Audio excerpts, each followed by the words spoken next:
Let me turn to you, Mr. De Silva. No, I know I got that wrong.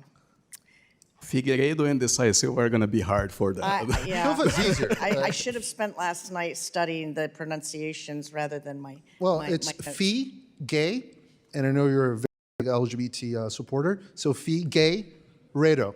I am, in fact.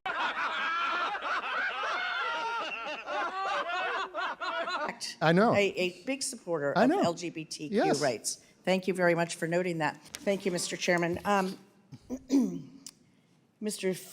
Figueiredo, close enough? Good job.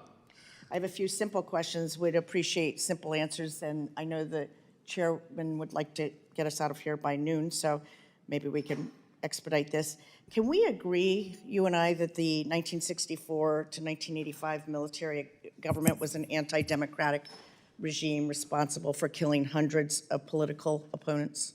It depends. You can't compare what was happening in 1968, as Professor here can better explain, to what was happening, for example, in 1979. When my grandfather was president, for example, he already got in power with the AI-5, which was a very undemocratic act. It was not in place anymore. First thing that he did was to give amnesty to political prisoners. We had free speech. We had the Supreme Court working. I'm trying to answer your question. So you disagree that the military government was an anti-democratic regime? Well, it's a nuanced answer, like I just said. Part of it, yes. Part of it, no. Okay. Do you agree that they killed hundreds of political opponents? Some of them, yes, and some of them in the guerrilla as well. Okay. But I don't think that's the purpose of what we're talking about here. This is not a hearing about the history of Brazil. It's about what's happening now. Okay, so let's move on. Do you believe that the 2022 elections, and by the way, history does dictate what a democracy looks like, as I noted in my opening remarks. So history is very, very relevant. Yeah. Do you believe, sir, that the 2022 elections were in fact free and fair? I do not. Do you believe that the Brazilian armed forces then should have acted to support President Bolsonaro's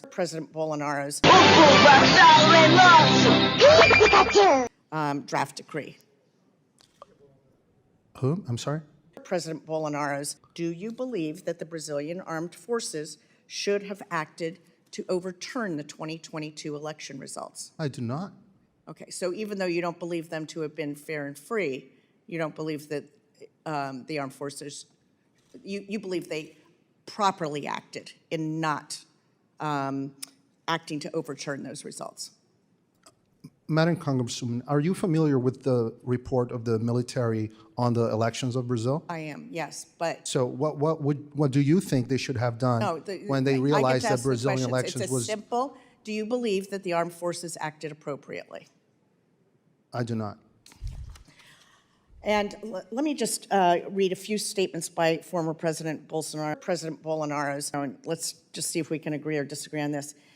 These are quotes. Elections won't change anything in this country. It will only change on the day that we break out in civil war here and do the job that the military regime did not do, killing 30,000.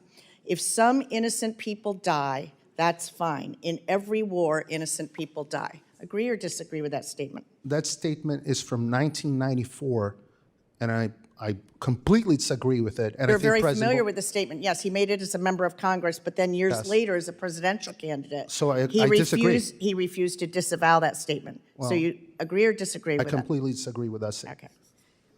Okay. And then he went on to say, I have three alternatives for my future: being arrested, killed, or victory. Do you agree or disagree with that statement at the time that he made it? Well, I think he has a very high chance of being arrested, but I disagree with his statement as well. And do you see that as an acknowledgement that he might lose the 2022 election, his statement? I think he expressed his distrust on the electoral system since the beginning. A esquerda avança. E o que você tem feito? Eles têm estratégias, ideologias, o controle da mídia, das universidades, das escolas, do mercado financeiro. E nós? Será que vamos resistir passivamente? Eles estão em todos os lugares. Nas escolas, nos filmes, nas redes sociais. E eles querem silenciar você. Não é hora de recuar. É hora de se armar. É hora de se armar com conhecimento. Eles estão moldando o futuro. Que mundo que você quer deixar para os seus filhos e netos? Chega de ser vítima. Você pode se blindar, e eu vou te mostrar como. 10 módulos, uma imersão na guerra cultural que estamos vivendo. Uma chance de lutar de volta. Eu estou convocando você. Esse é o chamado para os verdadeiros patriotas. Não for por você, que seja pelo Brasil.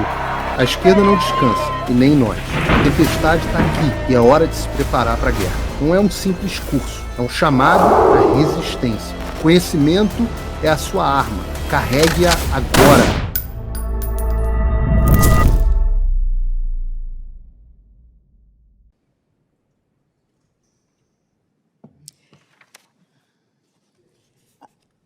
In 2018, then presidential candidate Bolsonaro called Colonel Ustra a national hero. Would you agree or disagree with that? I don't have enough information to answer that question. Okay. And in office, he reinstated commemorations of the 1964 military coup and openly celebrated the military dictatorship. Agree or disagree with that? Agree. Action?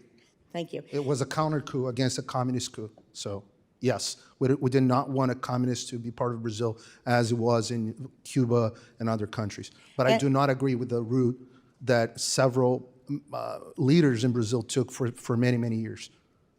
And I come from a family that has been fighting for democracy for a long time. And that's the legacy of my grandfather, restoring full democracy in Brazil. So I'm very supportive of that. I appreciate your family's efforts at restoring democracy and upholding democracy. And just because you have pointed out earlier on one of my particular interests, I wanted to bring to your attention public remarks that I'm sure you have heard the former president say attacking the LGBTQ community.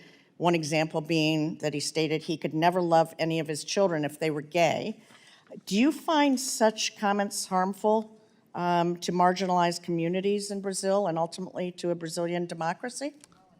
Well, I don't agree with these remarks, but I'm not here to defend President Bolsonaro. I'm here to defend free speech. Okay, I'm not asking you to. My question is, with all due respect, let me finish my question. This is not a inquisition of But it's a hearing former about president. democracy, and I just want to know whether the witness believes that those kinds of statements are supportive of a democracy. I don't think they're nice statements, I but don't I think think they're the witness protected. needs to answer that. I think we've veered so far away from the purpose of this. I mean, I could talk about skepticism for elections. In my first election, 2,000 dead people voted against me. It was engineered by the Democrats in the city of Trenton. When I tried to get the officials to look into it, and we verified it had happened, they would not do it. We got the verification that it happened, but there was no effort to hold people to account. Okay, you just move on. There is a healthy skepticism that we should all have. Matter of fact, my opponent went into court to keep the city of Trenton open beyond the time limit because it was raining out, and the fear was some people might not be able to make it to the polls. They were going to count how many people they needed in order to defeat me. Now, I learned from it. I became friends with a lot of people. The county clerk told us, do you ever wonder why you never got the A ballot position? Because they used to refrigerate the ball. He would put his hand in, pull out the A position, and the Democrats would get the A position each and every year. And a similar type of effort was lodged against me with people who were dead voting. That said, I still believe in the system. I still believe that we need to have a healthy skepticism. I have a healthy skepticism. I voted to ensure that Biden was made the president during the Electoral College. Why? Because we could not prove, or the administration could not prove that it had been falsified. But there was all kinds of mistakes made, and I also had to look back at my own experience, but you got to be able to prove it. But that said, you move on. This hearing is not a relitigation of January 6th or January 8th, despite some efforts to cloud over this issue of freedom of expression being violated with impunity. So we're going to keep a focus on that. Lulu does not have a right, nor does the Supreme Court justice in Brazil, to violate people's free speech rights, which are universally recognized. And as you pointed out, Mr. Schlesinger, in your statement, the Constitution couldn't be clearer. That's what this is about. So any other thought, what do you think about this? What do you think about that? Really is a distraction in a very real way. Again, so I would ask, and I am going to honestly continue pushing very hard to ensure that free speech rights, which are universally recognized, are recognized by Brazil. Você sente isso? A censura, a perseguição, o medo que se espalha como uma sombra sobre as nossas vidas? O fim da América, do Brasil e do mundo como conhecemos já está em andamento. Eu avisei. E enquanto muitos fechavam os olhos, o caos que eu avisei que viria começou a se desenrolar diante de nós, mais rápido e mais devastadoramente do que a maioria acreditou. Quando eu lancei O Fim da América e do Mundo como Conhecemos, muitos duvidaram e houve até os que zombaram. A América, que já foi um farol de esperança e liberdade, agora afunda em uma decadência absurda. E como o pilar está destruído, todo mundo sente a queda. Conflitos militares reacendendo, ataques terroristas, nações em crise. E o Brasil não está imune. Perseguição ao ex-presidente Bolsonaro, a censura, a prisão de manifestantes e o expurgo dos patriotas. Tudo isso é apenas o primeiro episódio de uma longa série de terror e caos social em todo o mundo. Eu avisei. Com todas as forças eu gritei sobre o que estava por vir. Fui perseguido, cancelado, demitido e censurado. Mas eu continuo aqui. Eu não vou recuar. Eu estou aqui para te preparar para o que ainda está por vir. A tempestade que se aproxima é devastadora, mas juntos podemos resistir. Podemos ser um farol em um mar de escuridão. O Fim da América e do Mundo como Conhecemos não é apenas o maior curso de política atual já ministrado no Brasil, é também o seu manual de sobrevivência em meio ao caos. Quem já acessou, está preparado. Quem se formou, sabe o que está por vir e já está reagindo. Eu estou abrindo talvez uma última turma desse que se tornou o maior curso de política atual do Brasil, com 5.000 alunos. Porque quanto mais pessoas se prepararem, mais nós teremos a chance de vencer. Clique no link agora.